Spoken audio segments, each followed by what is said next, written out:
орта ғасырлық топономиканы білу, яғни өзіміздің орта ғасырлардағы тарихымызды одан сайын тереңірек, кеңірек білуді білдіреді.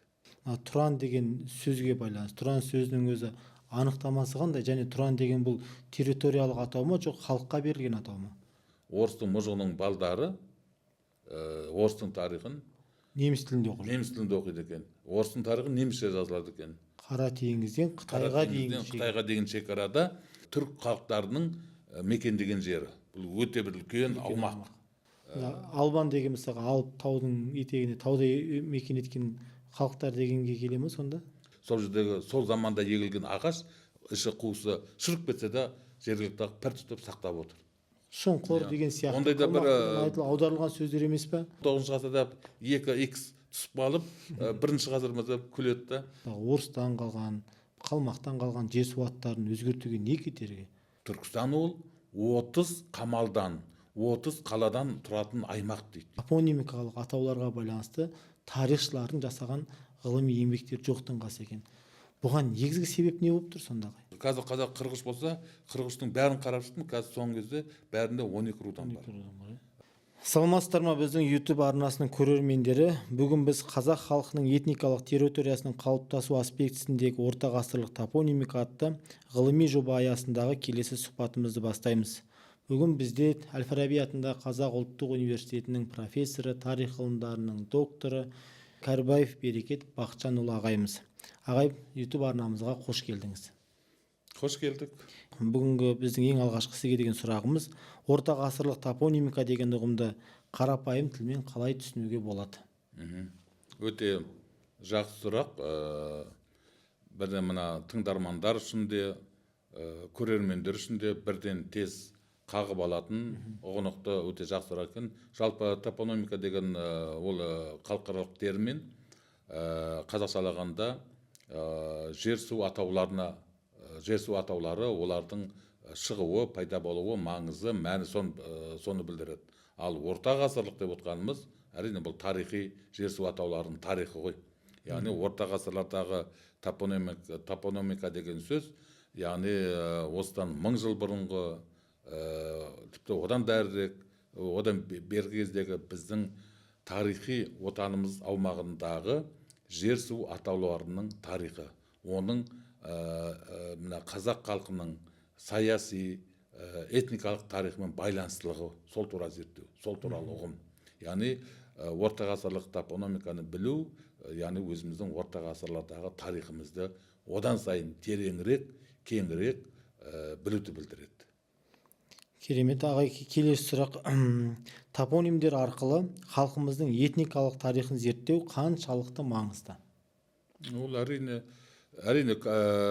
мысалы халқымыздың этникалық тарихын білу үшін әрине қосымша факторлар керек. Бізге деректер, тарихнамалық материалдар қандай маңызды болса, сол сияқты уақыт факторы, кеңістік факторы қандай маңызды болса, тұлғалардың есімдері, ру тайпалардың атаулары қандай маңызды болса, дәл сол сияқты топонимдерде қажет. Мысалы, бір-екеуін айтайын, Дешті Қыпшақ деген атау бар, немесе Түркістан деген, Тұран деген, Мауреннахр деген атаулар бар. Осыларды дұрыс қолдана білу керек.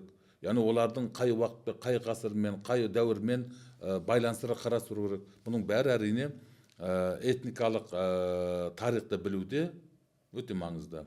Қандай тағыр айта кетейін, уақыт пен кеңістік қандай маңызды болса, дәл сол сияқты топонимикалық та ұғымдар да дәл сондай маңызды. Сонда сіз ағай, бағана сіз қазір айтып қалдыңыз, Тұран дедіңіз, Түркістан дедіңіз, Дешті Қыпшақ дедіңіз, атаулардың барлығы. Бұл атаулар сол тарихи кезеңдегі ретімен аталған атаулар ғой. Әрине.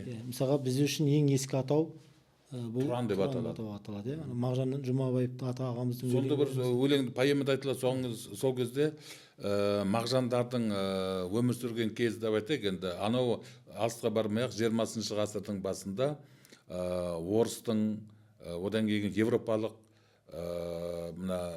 ориенталистика дейді, шығыстану ғылымы біршама қарыштап дамыған кез. Сол кездегі еңбектер орыс тіліне аударылған. Әрине сол кездегі әрбір жаңалықты біздің зиялы қауым өкілдері біліп отырды. бір ғана мысалы айтар едім, академик Бартолттың сол кездегі мақалаларын бүкіл зиялы қауым іздеп жүріп оқиды екен. Қазіргі оның бәрі біз үшін жинақтап 9 том қылып біздер шығарылып қойған. Ал оның ол кезде ондай жоқ. Сол мына классикалық докторлық диссертациясының өзі 1909 жылы жазылып, ол жеке кітап болып шыққан кезде оны тек қана ориенталистер емес, шығыстанушылар емес, бүкіл көзі қарақты зиялы қауым, оның ішінде біздің қазақтың зиялы қауымы өте жақсы оқыған. Тіпті біздің жекелеген кейбір тұлғаларымыз Бартолтпен қазір екеуміз қалай отырып әңгімелесек, бір-бірі қонаққа тынышпайыптар, шай ішіп отырып, оны ұстаз ретінде санап, одан мақалаларын көрсетіп, одан теориялық тұрғыда, методологиялық тұрғыда кеңестер алып отырған. Яғни Бартолтты мысалы айтар едім, 20-шы жылдары Ташкентте Орта Азиялық мемлекеттік университет ашылған кезде соған лекция оқуға шақыртып, соның тыңдармандар болған.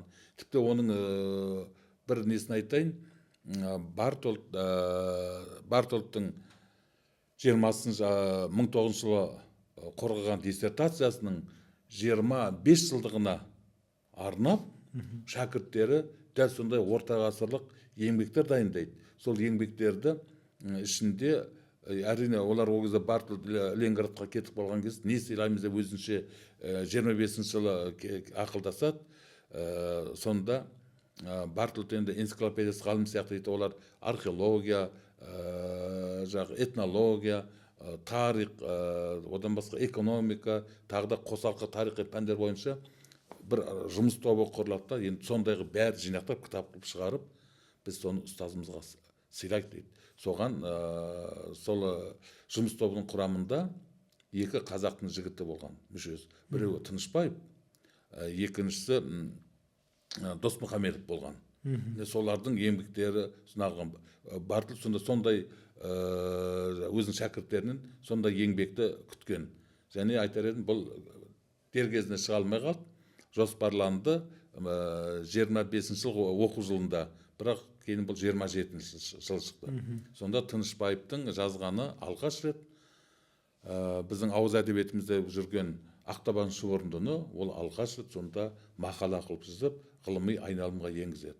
Ал Досмұхамедовтікі ол археология саласына, Бұхарадағы Көкөлташ медресесіне байланысты. Ал басқа да жергілікті жердегі, Орта Азиядағы әр ұлттың өкілдері экономика, тарих, басқа бәрін жинақтап береді. Соның ішінде айтар едім, Бартолттың еңбегіне Бартолтқа еліктейді. Ал Бартолттың айырмашылығы ол неде? Бүкіл мына Түркістан дейді ғой, Орта Азияның тарихын алғаш рет жүйелеп берді. Қағазға түсіріп, ғылыми негізде деректерге сүйеніп, ол өте шығыс тілдерін өте жетік білгеннің арқасында бәрі деректерді салыстыра отырып жүйелеп берді. Ал Бартолттың айналасында жүр, Бартолттың әрбір жазғаны, әрбір айтқан кеңестері біз сол кездегі біздің зиялы қауымның санасында қалды, есінде қалды. Олар сондай болғысы келді. Тіпті керек десең, Серал Лапин Сарт сөзіне байланысты Бартолтпенен дискуссияға түскен. Жаңа осы қарапайым ауызша емес, жазбаша түрде. Сонда Бартолт бірақ соңында былай дейді. Әрине ол Сарт деген ұғымды талдап беріп отырып, Лапин оны көнбейді. Жоқ, ол былай деп, ол басқа жазады. Соңында барып мынандай сөз айтады. Мен кейде соны жиі қолданамын. Кәсіби тарихшы ретінде мен әуесқой тарихшымен бұдан кейін таласпаймын дейді. Қазіргі біздің қоғамда да дәл бізде жүріп жатыр. Қазір бізде ақпараттың бір ақпараттық платформалар кеңейіп, еркіндік болған кезде бір кітапты оқып алып, бірнеше кітапты оқып алып, кешегі жүрген әртүрлі мамандық бүгін тарихшы болады. Өйткені қазіргі заманның ағымы сондай, уақыт өткен сайын тарихқа деген қызығушылық арта түседі. Қазір біз соны бір кезеңде емес, ертең бір 5, 10, 15 жылдан кейін тіпті тарихта кейін бұдан да арта түседі. Сол кезде тарих мамандығы ең мықты мамандықтардың бірі болады. Өйткені 18 ғасырда білесің, мынандай ұлттық саналар халықтың ұлттық санасы қалыптасу кезінде Ломоносов деген орыстың ғалым білесіз ғой. Сол кезде неден шақырған, Германиядан шақырылған немістің ғалымдары, оның ішінде немістің тарихшылары, орыстың тарихын орыстың балдарына неміс тілінде оқытады екен. Сол заманда, Ломоносовтың дәуірінде. Ломоносовтың заманында, 18 ғасырдың бірінші жартысында. Өйткені Ресей классикалық түрде ғылым қалыптаспаған. Қазір бізде бар ғой шақырылған профессорлар дейді. Сол кезде Германиядан барлық профессорлар шақырып отыр. Ал барып оқып келген Ломоносов. Ол орысшаны да біледі, немісшені де біледі, басқа да сол европалық тілдерді біліп отыр. Сөйтіп, оның несі қызметі не? Қазіргіде айтқанда тексеру, ревизия дейді ғой, инспектор. Яғни қойылған бағдарламалық жұмыстардың қалай жүзеге асып жатқанын тексеріп. Сөйтсе, дәл осы мына Мәскеу мемлекеттік университетінде оқитын орыстың мұжығының балдары орыстың тарихын неміс тілінде оқиды екен. Орыстың тарихы немісше жазылады екен. Ал неміс қазір ағылшын тілі қандай болса, сол кезде неміс тілі дәл сондай. Ғылымның тілі, білімнің тілі, мәдениеттің тілі, өркениеттің тілі сияқты болып отыр. Міне соны көрген Ломоносов айтады, бұдан тиімділігі аз ғой дейді. Сөйтіп орыс тілін, орыс тарихын орыстың балдарына тек қана орысша оқыту керек дейді. Сөйтіп күреседі. Сонда оның қарсыластары атақты Сібір тарихының атасы болған Миллер, тағы да мына Норман теориясының авторы болған Мюллер дейтін тарихшылар бар. Солармен күресіп жүріп, ақырында императорға дейін өтініш жазып, хат жазған кезде мында бір сөз айтады. Енді кез келген дейді, ұлттың, халықтың санасын оятып, қалыптастырып, дамытуда сол ұлттың тарихын атқаратын рөлін ешбір қоғамдық ғылым атқара алмайды дейді. Ары қарай сол себепті деп кете береді. Міне осы бір ғана ойы айналып келгенде кешегі кеңес одағы кезінде 50-ші, 60-шы, 70-80 жылдары, яғни біз тәуелсіздік алғанға дейін дәл сондай болды. Дәл сондай жағдай біздің мысалы айтайық Әл-Фараби атындағы ұлттық университетімізде тіпті қазақ бөлімдері ашылмай тұрған кезде 50-ші жылдары айналып келгенде жарыстан көбі жергілікті балдар қазақ балдар оқыды. Ал оларға қазақтың тарихы факультативті болды. Өте аз және мамандар жоқ болғандықтан орыс тілінде оқытылды қазақтың тарихы. Бірақ соның ішінде кейін мына жекелеген тұлғалар пайда болды. Мысалы Бекмахановтың өзі түрмеден келгеннен кейін 58 жыл білесің, мына ұсыныстар жасай отырып Қазақ СССР тарихы кафедрасын ашуға рұқсат алады, және оны уақыт тез жету үшін оқулықтар жазу. Аспиранттар да өз сезген болу керек. Сол қайтыс болған 66-шы жылдарға дейін бір 15-дей шәкірт даярлап кетеді. Ғылым кандидаттары. Және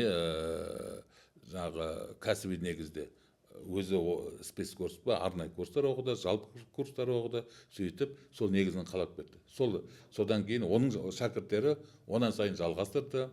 Біз өзіміз 90-шы жылдары ғылымға келген кезде, сол университетте оқыған кезде Бекмахановтың шәкірттері алды доктор, профессор, немесе доцент, бізге лекцияны енді олар қазақша оқи бастады. Яғни оларды түсінді. Біздің қазақ халқының болашағы сендерсіңдер, сендерге тарихты біз қазақ тарихын қазақша оқытуымыз керек деді. Дәл Ломоносовтың кезіндегідей бір жарты ғасырдан кейін Ресейде өзінің ұлтынан мықты ғалымдар шыға бастады. Қарап отырсаңыз, сонда бір осы тарихтың ықпалы, тарихтың рөлі жатыр. Ағай, бағана сұрағыңызға қайта оралсақ, Тұран деген сөзге байланысты, Тұран сөзінің өзі анықтамасы қандай, және Тұран деген бұл территориялық атау ма, жоқ халыққа берілген атау ма? Этникалық атау ма? Осыны ары қарай ойымызды жалғастырайық. Міне сол кезде 20-шы ғасырдың басында осы ғылымның нелерін, жетістіктерін мағжандар көрді, білді. Сөйтіп Тұран деген сөзбен Түркістан деген сөздің арасы ұйқас дейді. Бірақ соның түсінігінше ежелде Түркістанды Тұран дескен дейді. Түркістан деген ұғым бар екен, ал Түркістан деген ұғым енді ол 9-10 ғасырда пайда болды, ал оның артында тұран жатыр екен. Енді оны толықтап қарайтын болсақ, ол анау Авеста заманына барады. Біздің эрамызға дейінгі 5-4 ғасырлар. Міне сол кезде бұны біз көне парсы жазбалар дейміз. Сол кездегі Зороастризм дінінің қасиетті кітабы Авестада жағы кімдерге, құдайларға от айтылады ғой. Соны солардың ішінде өздерінің отырықшымыз дейді, ерлар. Ер деген халық жалпылама отырықшыларды айтады. Ал көптік жалғауда олар ирандықтар дейді. Ал көшпелілер, олар турлар дейді. Тур ол көшпелі, ал жағы көптік жалғауы көшпелілер деген сөз, яғни көшпелі мал бағушылар ол тұрандықтар деп атайды. Сөйтіп өздерін отырықшы мен көшпелілер бірін-бірі солай жатқан ерлар, турлар деп. Сөйтіп туран деген сөз бүкіл көшпелілерге айтылатын жағы не болған. Бұларды енді шаруашылық несіне қатысты болып отыр. Яғни отырықшы емес, яғни көшпелілер дегенді айтады. Туран деген. Яғни ол мына Сырдария өзенінің ары қарай, Сырдария мен Амудариядан ары қарай жерге солтүстіктегі. Яғни біздің Қазақстанға қатысты. Мына шеті Каспийде болады. Мына жағы Ертіс, Еділ, тіпті оған да қатысты. Яғни қай жерде қола дәуірінен кейінгі қай жерде мал бағушы тайпалар ареалы, кеңістігі, солардың бәрі тұран. Әрине біз көп жерде біз өзімізбен байланыстырамыз. Ал 9-10 ғасырдан бастап бұл неде Түркістан деген атау келе бастайды. Бұны алғаш қолданған Ибн Қордатбек деген жағы араб парсы тарихшы әрі географы. Одан кейін Ал-Белазури. Осы екеуінде алғаш рет айтылады. Неге де қалай десеңіз, біреуінде мынандай алғашқы китап Ал-Булдан дейді. Яғни алғашқы тарихи сипат кітапта елдер туралы кітап дейсіз ғой. Елдер жөнінде.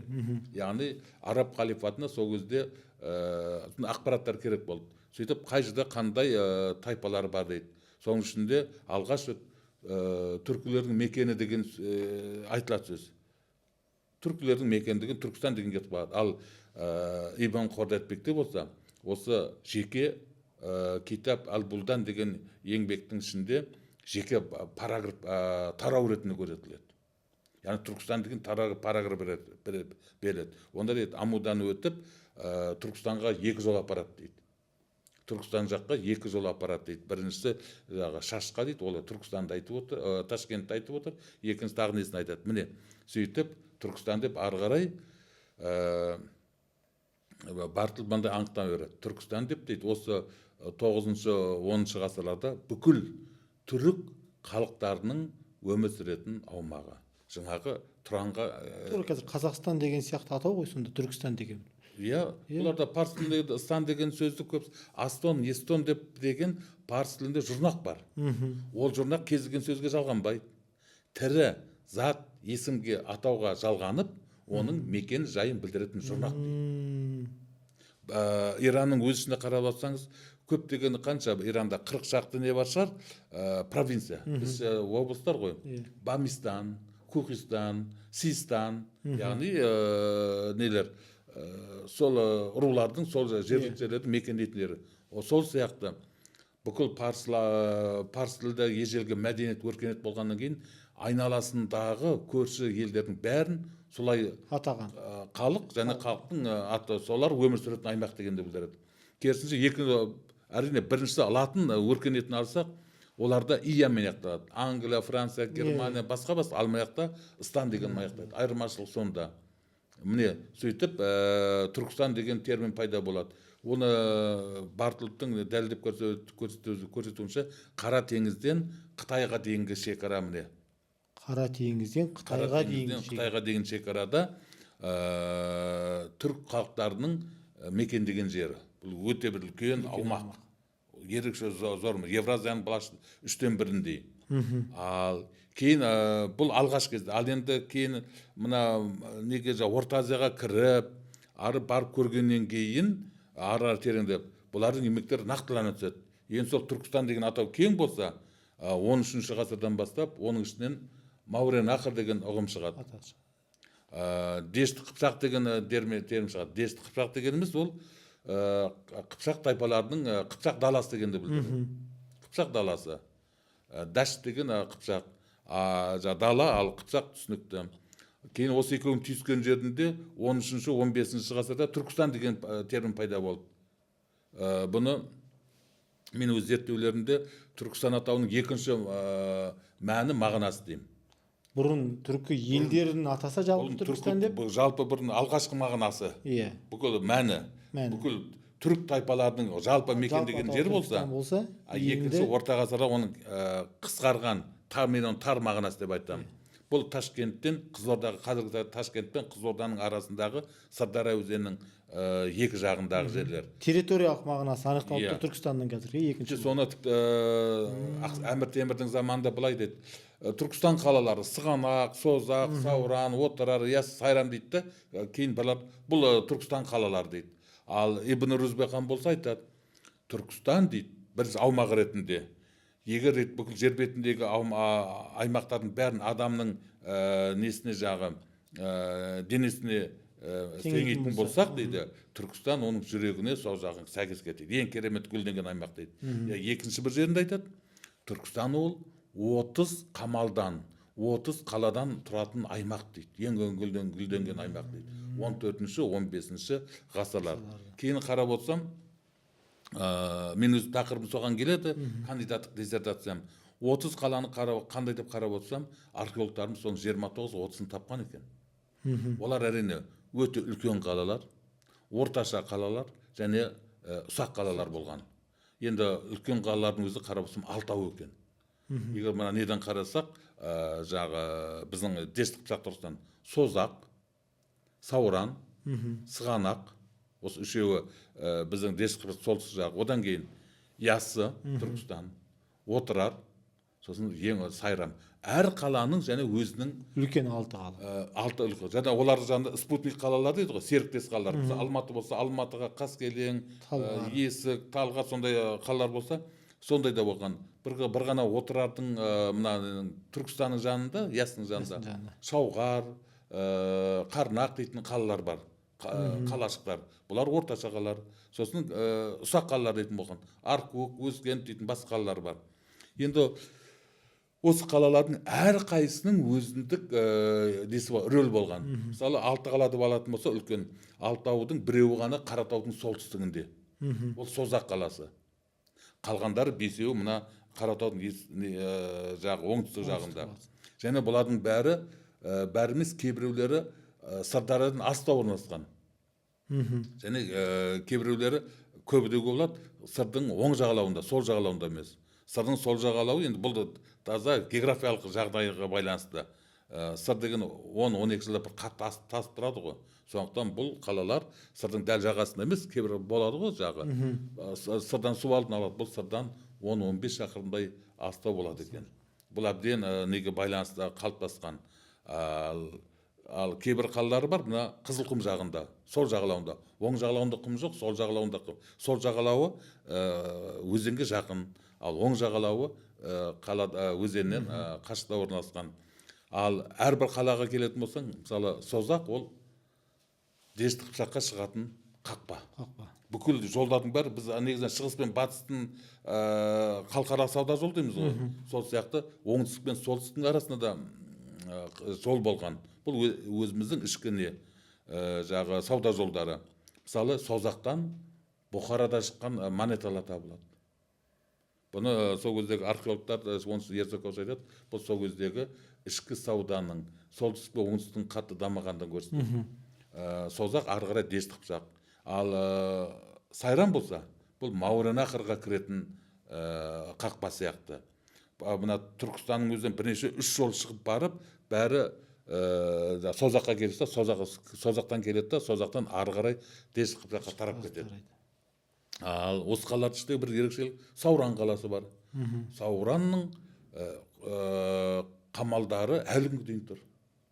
Әлі күнге дейін. Егер де мына Түркістан қаласынан Қызылорда қаласына машина жолмен немесе пойызбен жүрсең, Сауран дейтін кішкене разъезден кейін сол жағында 1-2 шақырымдай жерде қаланың нелері әлі күнге дейін тұр. Қамалдары. сол кезде оның мықтылығын білдіреді. Және археологтар бастап еді, мен барып көрдім. Біздің Казгудың археологтары онда жұмыс істеді. Ерал деген, Дөкей деген жігіттер. Сонда барып көргенде 30-да 30 бекен, алда 40-та 40 бекен, нелер, жағы тақта кірпіш сияқты, плита сияқты, солар әлі күнге дейін тұр. Және сол кезде қаншама аңыздар сақталған, әрине оның бәрі нағылған жоқ, толық қазылған жоқ. Ал қалалардың ішіндегі ең жақсы зерттелгені Отырар. Ал қалалардың ішіндегі ең мықтысы Сығанақ. Өкінішке орай Сығанаққа Отырар сияқты зерттелгеніндей анау жағы 70-ші жылдардан бастап көңіл аударылған жоқ. Қазір ғана көңіл аударылып жатыр Сығанаққа. Ол сонау неден айтар едім, мына Қыпшақ дәуірі кезінде Қыпшақ хандығының астанасы болды. Сығанақ қаласы. Одан кейін мына алғашқы Ақ Орданың астанасы болған. Одан кейін Әбілқайыр хандығының астанасы болған. Одан кейін алғашқы Қазақ хандығының астанасы болған. Міне сондай қалалар біз тоз зерттелмей жатыр. Ал дегенмен жаңағы 6 қала дедім ғой. 6 қаланың ішінде 6-ауы қазір құмға көміліп жатыр, төбе болып. 6-ауы бүгінгі дейін өмір сүріп отыр. Соны ойланып көрдің ба, неге десең? Ол біздің мына ұлттық менталитетімізге байланысты. Қай жерде мына руханилық фактор дейміз ғой, қай жерде әулиелер жерленеді, қай жерде рухани фактор күшті болады, солар ары қарай халықпен жүре береді екен. Сығанақ ненің жағы Созақтың әлі күнге дейін өмір сүріп отыру, сол жерде Қарабура әулие жерленген. Тіпті Совет үкіметі кезінде Созақ көтерілісінен кейін оны Шолаққарған дейтін 30-40 шақырым жерде көшіріп тастады. Созақты ауыл дейді. Орта ғасырлық қала, 21-ші ғасырда ауыл болып отыр. Соған қарамастан Қарабураның кесенесін жергілікті халық әлі сақтап отыр. Мен жақында ғана барып келдім, барып көріп, сонда дұға оқыдық, қатысым, сонда сол жердегі сол заманда егілген ағаш іші қуысы шырып кетсе де жергілікті пір тұтып сақтап отыр. Қасиетті деп санайды. Жыл сайын сонда, және бұл кіші жүздегі Жетірудағы Тама дейтін ұру бар ғой, тайпа. Тамалардың ұраны Қарабура дейді. Жыл бұрын Совет үкіметі кезде мән берілмей келсе, одан кейін кезең міне. Енді халық жағы бұл жерге жыл сайын келіп, жылына бір құрылтай жасап, қатысып нағылады.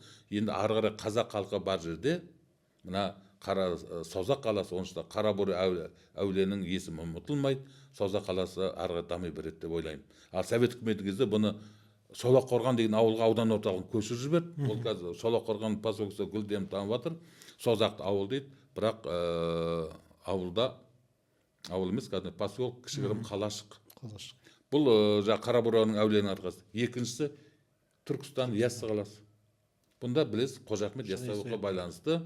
Мен кезінде Түркістан қаласының 1500 жылдығы болған кездегі жиынға қатыстым. Сол кезде Түркістан бар болғаны, ол кезде оңтүстік Қазақстан облысындағы Түркістан ауданының орталығы болатын. Сол кезде бір ұсыныс болды, конференцияның қарарына кіргіземін деп, модератор болған есімде академик Қозыбаев. Мен бір ұсыныс бердім. Түркістан қаласын халықаралық деңгейге көтерудің 2 жолы бар. Біріншісі, дәл қазір ұсыныс беру керек, мына Түркістан қаласын республикалық бюджеттен қаржыландырылатын қала статусына қылу керек. Ал ол болмаса, Түркістан қаласын облыс орталық ету керек. Сол кезде қала өзін-өзі дамиды деп. Неше жыл болды? Қазір 10 жыл болған жоқ деймін. Түркістан қаласы облыс орталығы жақында бардым. Халқын саны тек 2 есе өскен. Ал қаланың даму қарқыны өте күшті жүріп жатыр. Кәдімгі ең басты онда халықаралық аэропорт бар. Одағы самолеттер Алматы, Астана қаласынан басқа Түркиямен байланыстырады, және Өзбекстанның Самарқан, Бұхара сияқты нелер жағы, туристік несінде. Ең басты инфрақұрылым бар. Одан басқа жағы қаланың басшылары да, қаланың халқы да бейімдеп қаланы енді 10 жылдан кейін қала қазасындағы ең үлкен қалалардың біріне айналады. Содан кейін үшіншісі Сайрам. Бақтабердің Сайраны да бар, сансыз бап деп жатады ғой. Онда бап деп отқан әулиелер ғой. Олар көп. Міне осы фактор, осы үшеуін әлі күнге дейін нағылып отыр, ұстап отыр. Ал өкінішке орай Сауран, Сығанақ, Отырар, оларда орта ғасырдағы ең мықты қалалар еді. Менің ойымша бұл жерде рухани фактор, яғни әулиелердің жерленбегені болмауы, бұлардың кейінгі орта ғасырда, одан кейін совет үкіметі кезінде бұларды төбеге айналдырып тастады. Ағай, осы жерде бір сұрақ. Бағана сіз айтқан қалалардың көбі Ұлы Жібек жолындағы қалалар болып есептеледі. Сол Ұлы Жібек жолы бойындағы топонимдердің бүгінгі күнде тарихи маңызы қандай? Бір ғана сөзбен маңызы өте жоғары, күшті деп айтуға болады. Дегенмен сол кездегі деректерге қарап отырып, әсіресе мына саяхатшылардың, саудагерлердің жазбаларынан қарап сүйене отырып, қай қаладан кейін қайда барды, қалай шығады, олардың атаулары арқылы сол кездегі тарихи жағдайды, сол кездегі этносаяси тарихты, сол кездегі этникалық құрылымды көз алдымызға елестетуге болады. Сол жазба деректер арқылы. Бір ғана 13-ші ғасырдағы біз классикалық түрде 3-4-нен айтамын, Плано Карпениді, Марко Пололарды айтамыз. Сол сияқты Армен патшасы Гетун патшаның Қарақорымға барып кейін оралуы. Солардың бәрінде жаңағы қалалардың атаулары, сол қаладан кейін жер су атаулары, өзендердің, көлдердің атаулары бәріңгіде. Әрине, кейбіреулер сәл олар өздерінің транскрипциясымен беріледі, дегенмен де солардағы қазіргі біздің атаулар сыр, Сейхун болып аталатыны, немесе қалалардың сол күйінде аталғанын, сол кездегі ауа райының, қыста қалай, жазы қандай, жергілікті халықтың, тұрғындардың шаруашылығы, этнографиясын соларға қарап мол нені алуға болады. Яғни, басқаша айтқанда, сенің сұрағыңа, сол кездегі жазба деректерге түскен топонимикалық атаулар әлі күнге дейін 90%-тен астам сақталып отыр. Мысалы, қалалар, өзендер, көлдер, таулар. Осы жерде бір сұрақ. Біздің енді қазақ халқының өзі өмір сүру жағдайына қарасақ, біз тайпалық одақпен өмір сүрсек, мысалы суандар өз территориясында, наймандардың территориясы, қыпшақтардың территориясы, кіші жүздің территориясы деген сияқты бізде бір жүздікке, оның ішінде рулыққа бөлінген территориялық аумақ бар. Осы жерде жер атаулары арқылы осы тайпалардың бір топонимикалық атауларға байланысты осы тайпалардың аттарын білуге болады ма? Мысалы, мына бір топонимикалық атауға қарап, бұл жерде мына тайпалар өмір сүрді, мына бір топонимикалық атауға қарап, мына тайпалар өмір сүрді деген сияқты бір. Олар сақталған кезет, мысалы, кейбір жерде, мысалы, Наймантау дейтін, Найманкөл, немесе жаңағы қандай жалайырларға қатысты, әлімдерге қатысты, жер су атаулар кездеседі. Бірақ енді оларды толық зерттеп көрсету керек. Мысалы, Қоңырат деген неде жағы Қарақалпақстан жақта қала да бар, жер су атаулары бар. Ноғай деген, Ноғайлы деген, Қалмақ деген жағы нелер өте көп. Өкінішке орай, мен айтар едім, қазіргі совет үкіметі кезінде, 74 жыл кезеңде біздің Қазақстандағы енді ірі қалалардың өзі бірталай өзгерді. Аудан, совхоз, колхоз, бұрынғы жер су атаулары 99% өзгерді болады. Оның жағы өзгерді болады. Октябрь, Ленин, одан кейін ғана 20-30 жылдардағы Карл Маркс, Энгельс деп жатады ғой. Солардың бәрін жер су атауларын көбісін өзгертіп жіберді. Тіпті бір ғана мысал айтайын, соның білмегенден Кенесары ханға қатысты Павлодар жақтағы бір биік төбенің атын бірнеше рет ауысып, қазір білмей отыр. Оны Кенесарыдан кейін оны аударған кезде комиссар деп аударған. Содан комиссар болып келіп, кеше ол бұл жерге қандай комиссар деп, ақырында бұл биік болмаса кімасар деп қойған. Сөйтіп, Кенесары ханның сол кездегі бір сонда болып, сон аяқ деген жер болу керек. Оған дейін де ол жер атауды, бірақ сол кездегі халық санасы есінде Кенесары ханға қатысып қалды. Совет үкіметі кезінде ол комиссар болып кетті. Ал енді одан бері әбден халық санасына әбден құйғаны сондай, ол тіпті Кенесары екендігі ұмытып қалған. Кенесарыны айтуға есім болмайтын кезде. Яғни оны қалпына келтірудің жолдары бар. Мына 20-шы 19-дың соңы, 20-ның басында қазақтардың жерді пайдалану туралы әр уез бойынша жинақтар шықты ғой. Сол жинақтарда сол ұру тайпалардың бір жақ, сол жинақтың бір мықтылығы таза ғалымдар айналысқан ғой. Сонда қазақтар зерттеп отырып, қай рудың, тайпаның қандай бөлімдері, қандай нелер жаңағы тармақтары қай жерде қыстайды, қай жерде күзеуде тұрады, қай жерде жайлауға шығады, және оған қай бұлақтан су ішеді, ол бұлақтың аты қандай, солардың несіндегі кішкентай ұзындығы көп болса 20-30, ені бір 10 шақты шақырдай жер бір кішкентай мекендесе, сол жердегі 30-40 жер су атауларын береді. Су ішетін жерлер, жайылатын жерлер, нағылатын жерлер, бәрін неге берілген. Мен айтқан кезінде осыдан бір 20-шы 2000 жылдардың басында сонымен алғаш біз Алаш ғылыми зерттеу орталығында жұмыс істеп жүрген кезде соны байқап қалып, біз қай жерде қазір жер су атауларды біле алмасақ, бәрі тұнып тұрған несі. База деуге болады. Тек қана сол ауданның бір ғана болыстықтың, бір ғана әкімшілік ауылдың ішіндегі қаншама жер су атаулары тұнып тұр. Және солардың кейбіреулері бір қызығы әлгіден қолданылса, ал енді көпшілігі адамның атын берген, басқаша атау берді. Әр заман өзінің несін келтіріп отырады ғой. Бірақ дегенмен де Совет үкіметі кезінде бұл көп өзгеріске ұшырады. Ас айттыңыз, Кенесары бабамыздың аяғы тиген жер ме екен, кейін ол атау өзгеріске ұшырап кетті деп. Осы сияқты адам атымен аталған топонимикалық атаулар көп пе Қазақстан жерінде? Мысалы, бабаларының атымен мысалға. Бұл бар.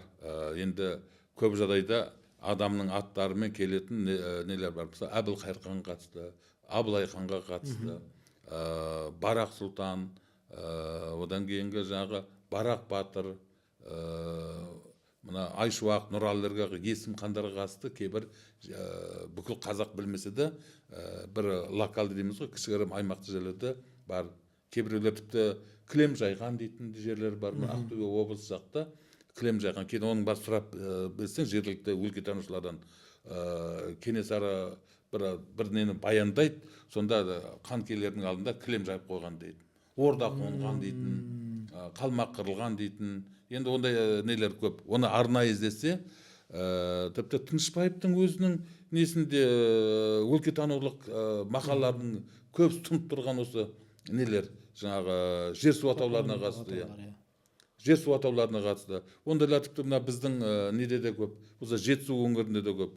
Мысалы, мына Іле Алатауының, біз айтамыз ғой, Қырғыз Алатауы дейді, Іле Алатауы дейді. Біздің Алатау бар, Алатаудан шығатын жерлердің бәрінде біздің қазақ тілінде ешқандай мәнін, мағынасы таба алмайтын Қаскелең, Боралдай, Бұрындай, сондай жер атаулар, Қордай дейтін нелер көп. Тіпті мен кейде түсінбеген кейбір байқап қалдым. Қордай дегенде қазақтың батыры дейді, біздің заманымыздың 1-ші ғасырында деп астына жазып қойған. Біздің заманымыздың 1-ші ғасырында Қордай деген қандай мәз, сонда жергіліктерден сұрадым. Мынау қате кеткен ба? 19-шы ғасырда 2x түсіп қалып, 1-ші ғасырда күледі. Бұл енді сондай бір не кетті ғой, науқаншылық болды ғой. Сол науқаншылық кеткенде Қордайға нағылып қойған. Ал қазір мындай не бар, пікірлер шығып жатыр. Жоңғарлар осы жерде 30-40 жыл билік құрған, үсті Жетісу жерінде. Жоңғарлардың біздің қазақтан айырмашылығы, бізде оларда жерге жеке меншік болған. Жерге жеке меншік деген сөз, бұлар бір жақсы бір жері нояндар иемденіп отырады. Соның жекемен. Соның жерінде өмір сүрдің ба, салық төлейсің. Ал ол ноян, мына Ресейдегі губернатор сияқты. Онда әскери билік, азаматтық билік бар. Сол жерге жауапты, ол ана қонтайшыға есеп береді. Сол енді 20-30 жыл алғаннан кейін, кімнің жері? Қордайдың жері, анау кімнің жері? Дордайдың жері, мынау кімнің жері? Қаскелең сөйтіп жатады. Тіпті мындай, білесің бе, қазір мына неде, Алтынемел жақта Шоқан Уайлаханов атындағы колхоз болған. Ал колхоз совхоз тараған кезде сол ауылдың бұрынғы атауын қойды да, қазір тілмішінде тұр, Шоқан емес, Қалмақша, жоңғарша аты тұр. Жергілікті жердің енді өлкетанушылар нағылады, бұны өзгерту керек, маған да ұсыныс айтып жатыр. Осы мүмкіндік пайдаланып айтып қалайын. Сөйтсе, бұны өзгертейік десе, бұл жергілікті жердегі бір тайпаның, осы ұлы жүздің бір тайпасының қызының аты дейді. Сол осы жерде жерленген, осында келін болып келіп түскен дейді. Бірақ сондай қыз басқа қазақта жоқ басқа. Яғни олар соны дәлелдейді, бірақ кезінде жаңағы тәуелсіздік алған жылдар солай беріліп кетті, сонымен қалды. Ал оған ешқандай Шоқан ауыл деп, жанында Шоқанның музейі тұр. Шоқанның, сол ауылда Шоқанның музейі бар. Ар жағында төрелердің қорымы дейді, бірінші мекен, екінші төре қорымында Шоқанның ана кіреберіс жақта, Нарынқол жағы Көктал жақтан кіреберіс, Жаркент жақтан кіреберісте Тезек төренің қорымы болса, ал мына Сарыөзек жақтағы неде Шоқанның бейіті бар екен. Сода Шоқанның жерленген жерінде кәдімгідей ескерткіш қойылған совет үкіметінің кезінен. Сол жанындағы ауыл Шоқан ауылы, бірақ оны басқаша айтады, жаңағы Қалмақтың бір батырың ба, Қалмақтың ноянның атауыменен. Енді ана жерде дұрыс халықтың санасында жарты ғасырдай жоңғарлар осы жерде үстемдік құрғаннан кейін соның аты деп алып қойған. Олардың бізден айырмашылығы, біз ол жерде бір рудың тайпаның жері деп санасақ, олар жеке адамның несі дейді. Иелігінде болған жер. Олар сондықтан олардың бізгенен айырмашылығы, жерге үлкен жер жеке меншік болғаннан кейін олар сол жерде тұрақты әскер соғуға мүмкіндігі болған. Ал бізде тұрақты әскер емес, бізде жасақ. Елге жау шапты, айда кеттік деген кезде бүкіл ер адам қолын найза ұстап жауға шығуға міндетті. Өз парызым деп санаған. Ал әскер ұстау үлкен шығын.